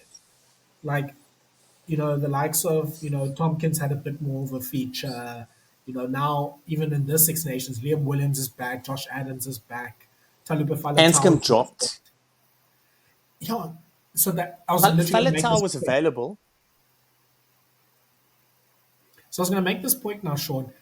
Anscombe has been dropped. Winnett has been dropped. Max Llewellyn has been dropped. So he drops some senior players and some young players at the same time. He introduces some young players and some senior players at the same time. I don't know what he's doing. I genuinely am Balance. not sure. I guess so. I It's guess it. balance. He's sitting there with one of those old school scales and he's like, take 50 caps over here. I'm going to put 225 cappers over here. Boom, balance. Voila. Maybe that is what he's doing because, yeah, I'm just looking at this team and I'm like, okay, there's obviously look. Jenkins, like I said, last year had a really good Six Nations, wasn't available in November. I think James Botham was great in the November test. Jack Morgan is really good. Wainwright, I think, has made the eight jersey his own. Then you're like, okay, in the back line, you're like, okay, what are we gaining from playing Owen Watkin and Nick Tompkins together? Like, they're both in sort of just before 30. They both, I feel like they also are playing the wrong positions. Isn't Watkin more for 13 and Tompkins 12? And then they The also only outside, time they've ever played together, it's been Nick at 12 and Watkin at 13. and they, I mean, apparently, which was also talking about this. If you look through the combinations, they're the most experienced combination, like of available Yes. combinations of Wales team, and they've only played together three times or something like that. Oh, shit. I thought it was more, but I knew they were the most combination of the lot. Yeah, and that's like throughout the team, like front row, loose forwards, everything. So there's no cohesion in this team. And then, I mean, Ben Thomas, he's played some 10 during the course of like for Wales. He played 10 in Australia. You know, I think I don't think he's done a bad job at 10, but he plays 12 for Cardiff. And you can see, like, in some of his decision making, like, okay, he's not fully used to playing at 10. But the weird thing again that Wales has done is that they picked only one natural 10, Dan Edwards, in their squad. And Dan Edwards, he's 20, what, 22 or 23, or 21, sorry. He's very young, plays for Ospreys. He's looks like he got a lot of talent and potential, but it's just like, yeah, it's every selection that is met with me just going, huh? Like I'm not quite understanding like what you're trying to do here. Like again, it's the either fully commit to a rebuild and playing the youngsters and getting them experience for 2027. And yeah, have a few senior players here and there. I'm not saying like don't now delete Liam Williams' number and stuff like that. But also play them in the right positions or fully commit to trying to win and trying to obviously stop this losing streak that you're on. And if you're fully committing to that, Anscombe probably would be someone that we picked, for example. Yeah, like the thing about this Thomas at 10, like I agree with what you're saying, but he's got zero. Like he doesn't have a 10 minded player at 12, 13, or 15. Like maybe Nick Tompkins, maybe. So that's very risky. Sink or swim stuff. And Gatland must, like, Gatland's vibe has got to start taking shape soon. And that's probably the most frustrating thing and gives the most questions. Because you're just kind of like, as you said, you're just like, huh? Like, what's going on? Um, yeah, it's weird. It's interesting. I just want to see Faletau play, and not because I don't want to see Wainwright play, but just because I want to see Faletau play. Probably one of the places with the most shining light for them would be at the locks with Rylands and Jenkins. They're both in form. They're both big, great players. So like, there's that. Their loose trio is amazing, but after that, it's just a bit weird. Um, I like Nick Tompkins. To be honest, I've seen him play 12 and 13. I like him all over the show, but he's also done that for Saracens and for Wales when it's been more balanced, where it's been like more settled. So, yeah, we're in for a weird one. Yeah. Strap yourself in. Yeah. At least I think the big positive from November is if you remember, obviously, when they played the Springboks, their scrum got absolutely destroyed. Like, it was getting sad at some point, and they've, I think, gotten a bit of reinforcement there. You know, Gareth Thomas obviously is a really experienced loose head. I think he's actually a pretty good scrummaging loose head. Henry Thomas is also quite experienced. Nicky Smith plays for Leicester Tigers. I think he's probably one of the better loose head scrummagers in the world, actually. So I think their scrum will improve quite a bit. I don't necessarily think it's going to be like the best in the competition, but or at least won't be the worst. So at least I think in that case, getting the experience there, and for someone like Azrati who's still maybe trying to figure things out at international level, or even for their hookers because they don't have Dowie Lake unfortunately for the tournament, so they're playing Evan Lloyd at hooker. Like it's good that they have this experience around him at prop. So yeah, I think that can at least help their scrum. Lineout will probably be a bit of a struggle because when they don't have Adam Beer, their lineout absolutely reeks. So yeah, maybe Jenkins can step up into that. But again, they have the same problem as England, where they probably should pick one of their lock flanks, like a Chris Trinzaus or maybe even Teddy Williams at six, just to give them a few options at lineup. But yeah, I think I think Wales. I'm hoping maybe it's more hope than thinking, but I think Wales should be better than last year. But I don't. I still don't think that means they're going to win a game, though. I don't know. Like, you say they're going to be better than last year. You can get a handful of players and be like, cool, they do have what it takes. But then you see some selections and some thought process, and you're just like, I really don't know what's going on. Yeah, I Yeah, don't know. I give up, bro. fair enough. Star player, Um, um, it's Aaron not that Wainwright. hard. Aaron Wain. No, James Botham. I'm low hanging fruit. I think James Botham is probably the easiest. I do think Wainwright may. I love Wainwright, but I think I'm gonna go with Aaron Wainwright. Okay. Um, give me give me Jenkins, or actually not. Give me Tom Rogers. I love Tom Rogers. I think he's Yeah, he's handy, eh? he's a nice little dynamic wing. And he played pretty well in November as well. So yeah, give me Rogers, but yeah, Jenkins also can be a feature there. Look, break into the starting team. I think you can just leave that question open because I think it's still open gates. I don't think there's anyone that's secured his place in the team at the moment. No, I agree with you. I think it's like anyone's available. Anyone that has a Welsh passport has a chance.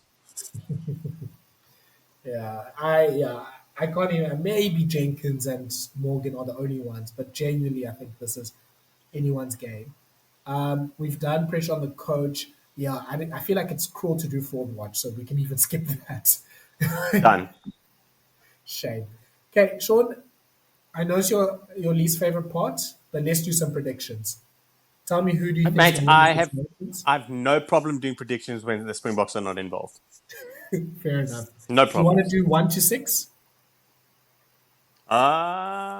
Yes.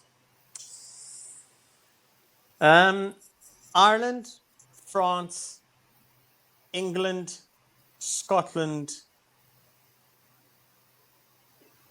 Italy, Wales. Oh, I nearly went Wales, Italy, but I kind Okay. of got to stick to what I was saying the whole time. Yeah. Um, yeah, I'm gonna go Italy, Wales. Give Where me are Italy and Wales playing? I'm so sorry. Where are Italy and Wales playing? Rome. Right, Italy and then Wales. That decided that one. Give me France. Not no Grand Slam. Ireland. Give me England at 3. Italy, Scotland, Wales. So Italy by like a bonus point. I think Italy and Scotland will both win like 2 games, and then Italy maybe has more bonus points, something like that. Like we said earlier, it's You very know possible. your 10 Scottish Lions have now dropped down to 3 with that, eh? So yeah, this is now worst case scenario for Cricket Townsend. But he still, I mean, he has no pressure on his job. But yeah, I can see Scotland, England, Italy having like 2 wins each, and then it being a bonus points race. And then I think with France and Ireland, I could see it being 4 wins each, and then also it being settled by bonus points. And then Wales, yeah. Thanks for coming. Interesting. Player of the tournament? Player of the tournament, Jack Crowley. Oh, that was a surprise. Yeah, Jack Crowley. Okay. I don't hate it, but yeah. Look, if it's Ireland, I think it's going to be. I think Kalen, I mean, we didn't talk about him that much, but Doris. Doris, he seems to be set up, when like, obviously he's like front runner for being Lions captain, all that sort of stuff. He seems to be set up for a big year. So I wouldn't be surprised. But obviously, if it's France, it's going to one person and only one person, and that's Peter Mavaka. Um, Do you know how good he is? Do you remember when Malvaka when he was on the bench riding the pine and you were like there was no like you knew he was good but there was no ways he was going to start for France. yeah, And then there was an injury and he started and then you're like there's no ways he's not going to start for France anymore because he's that good. yeah. Yeah. And then for this weekend, I think I'll go France. I want to say Italy so bad. Okay, let me screw it. France, Italy, Ireland to win. France, Scotland, Ireland. Home wins. Perfect. Okay, Sean, I think let's end it there. That was a comprehensive Brilliant. preview. You can listen to that as you are preparing for the Six Nations. Remember, starting on Friday night at 9. And yeah, you can see how wrong we are after 2021 action to see Wales winning against France here. But yeah, let's wrap it up there. Thank you so much for the rugby for listening to this Rugby Bits podcast. We'll definitely be on it as the Six Nations gets going. We have the Southern Hemisphere rugby starting to kick off as well. Like there'll be a lot of rugby to look back on. Rugby Europe Championship is also starting, and that's going to be big because it's for qualification for 2027 as well. So there's going to be a lot to look on. So please follow us on our social media channels. Please like, share, and subscribe to the podcast on your favorite podcast platform. And we will see you again next week when we look back on the first week of Six Nations games. Bye bye. Bye.